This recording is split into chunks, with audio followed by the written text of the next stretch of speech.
मुअज़्ज़ज़ ख़वातीन व हज़रात, अस्सलामु अलैकुम।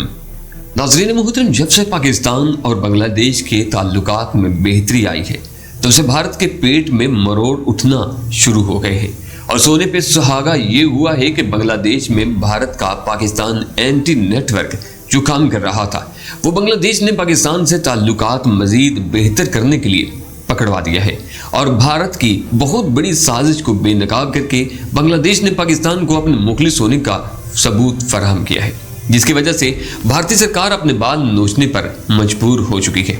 आज की इस वीडियो में बहुत से अहम और दिलचस्प हकायक आपके सामने रखने की कोशिश की जाएगी, लेकिन इससे कबल अगर अभी तक आपने हमारे चैनल को सब्सक्राइब नहीं किया तो हमारे चैनल को सब्सक्राइब कर ले और बेल आइकन को क्लिक कर ले ताकि आपको तमाम तर मालूमात पर मबनी वीडियोस मिलती रहे।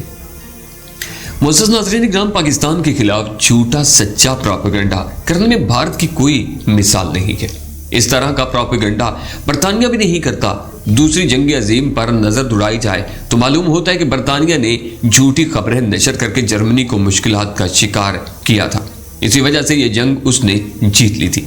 इसी तरह भारत भी जब से पाकिस्तान आज़ाद हुआ है भारत का झूठा प्रोपेगेंडा चलता आ रहा है, बल्कि वो करता आ रहा है। इसके बाद जब मसला कश्मीर सामने आया तो उसने वो झूठा प्रोपेगेंडा किया कि अल्लाह अमान दे। इस वक्त भी पाकिस्तान के खिलाफ भारत की प्रोपेगेंडा मुहिम अरूज पर है। उसकी एंटी पाकिस्तान मुहिम के अखराजात उसकी दिफाई अखराजात से भी ज्यादा मालूम होते हैं। उसकी इस एंटी पाकिस्तान मुहिम का पर्दा उस वक्त फाश हुआ जब डिस इंफॉर्मेशन लीक के इंकशाफ के बाद पूरी दुनिया को इल्म हो चुका है कि भारत के करतूत क्या है। उसकी एंटी पाकिस्तान तकरीबी मुहिम 15 साल से जारी थी, लेकिन अजीब बात यह है कि हमारे किसी और इदारे को इस बारे में कोई इल्म न था। इसी वजह से भारत ने हमारी लाइल्मी से फ़ायदा उठाया और दुनिया को हमारी तहजीब और सकाफत के खिलाफ उकसाया और उकसाने की कोशिश में दिन रात मसरूफ़ रहा। भारतीय हुक्मरानों ने टीवी चैनल्स और मीडिया पर बेइंतहा खर्च किया और उन्हें अपने और एंटी पाकिस्तान प्रोपेगेंडा के लिए इस्तेमाल किया। अब जबकि पाकिस्तान के बांग्लादेश के साथ ताल्लुकात इस्तेवार हो रहे हैं तो भारत ने फिर से इस प्रोपेगेंडे को अरूज तक पहुंचाना शुरू कर दिया है और इन ताल्लुकात में रखना डालने की कोशिश में लगा रहता है।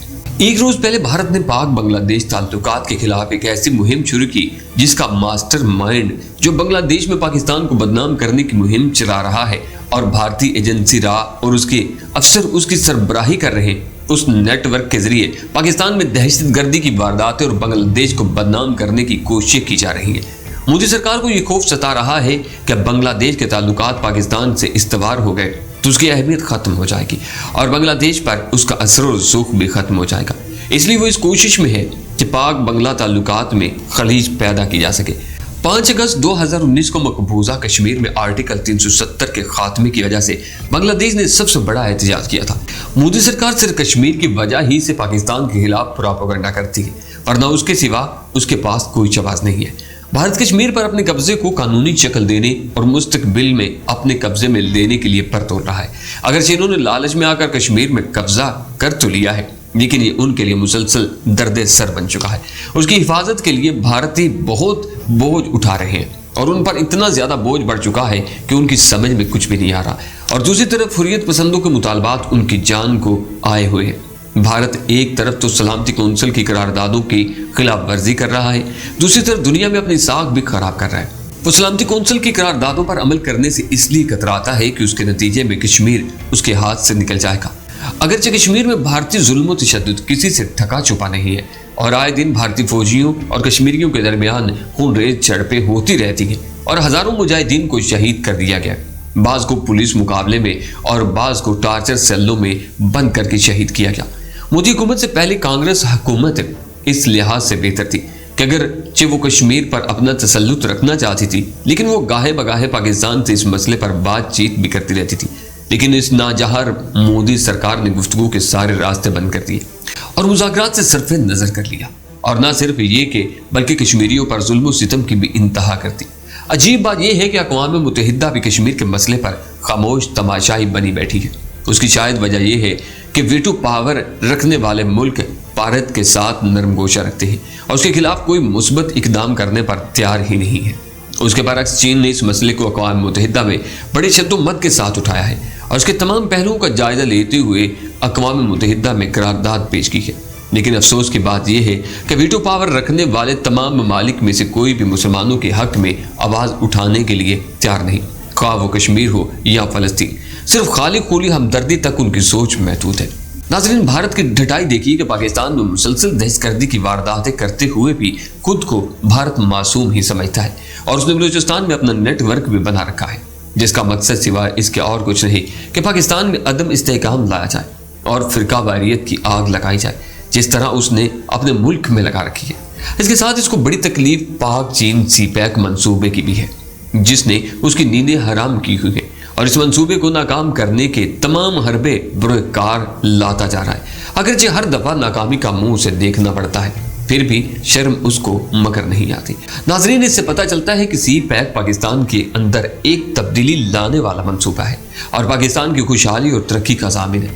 لیکن نہ صرف بھارت بلکہ اور بھی بعض مغربی ملک اس منصوبے کے بارے میں اپنے تحفظات کا اظہار کرتے ہوئے اس کی مخالفت کے لیے کمر بستہ ہے، اور وہ کسی نہ کسی طرح چین کو ملنے والی اس راہداری کو نامکمل بنانا چاہتے ہیں۔ اس لیے وہ مودی کی پاک مخالف سرگرمیوں کا نوٹس لینے کے لیے تیار نہیں ہے، اور مودی کو اس سے حوصلہ مل رہا ہے کہ بڑی طاقتیں اسے کچھ نہیں کہتی اور وہ اپنی منمانی کرتا پھرتا ہے، یہاں تک کہ وہ پاکستان پر حملے کی دھمکیاں بھی دیتا ہے اور گلگت بلتستان پر اٹیک کی بھی۔ اس کی LOC پر کارروائیاں تو آئے دن ہوتی ہی رہتی ہیں اور شہری علاقوں پر فائرنگ کرتا رہتا ہے، جس کا جواب بھی پاک فوج کی طرف سے دیا جاتا ہے، لیکن پھر بھی ان حرکتوں سے باز نہیں آتا۔ ناظرین، کشمیر کے علاقوں پر اور شہری علاقوں کو بربریت کا نشانہ بناتا رہتا ہے، یہاں تک کہ اس نے اقوام متحدہ کے ایک قافلے پر بھی حملہ کیا، لیکن اس کے باوجود اقوام متحدہ نے بھارت کے حق میں چپ ساتھ لی اور اس کے خلاف کوئی کارروائی نہ کی۔ حال ہی میں کچھ کے علاقے میں ہزارہ برادری کے لوگوں کا قتل عام بھی بھارتی دہشت گردی کا منہ بولتا ثبوت ہے، جس میں 11 بے گناہ کارکنوں کو بے دردی سے قتل کر دیا گیا۔ اس سے پہلے کرک میں ایک ہندو مندر پر بھی بھارتی دہشت گردی کے نتیجے میں حملہ کیا گیا اور اسے نقصان پہنچایا گیا تاکہ پاکستان کو بدنام کیا جا سکے۔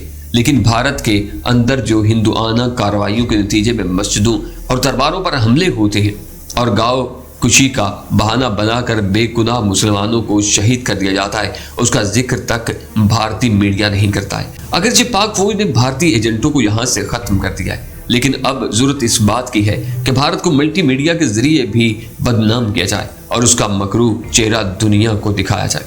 ناظرین، جس طرح بھارت دن بدن حالات کو کشیدہ کرتا جا رہا ہے، وہ وقت اب دور نہیں کہ غزوہ ہند کا آغاز ہو جائے گا، اور ممکن ہے کہ اسی حوالے سے ہمارے کشمیری بہن بھائیوں کو بھی آزادی نصیب ہو جائے۔ اگر آپ بھی کشمیر اور پاکستان سے محبت کرتے ہیں تو کمنٹس باکس میں کشمیر بنے گا پاکستان، پاک فوج زندہ باد، پاکستان پائندہ باد لازم لکھیے گا۔ اپنا بہت سا خیال رکھیے گا۔ اللہ نگہبان۔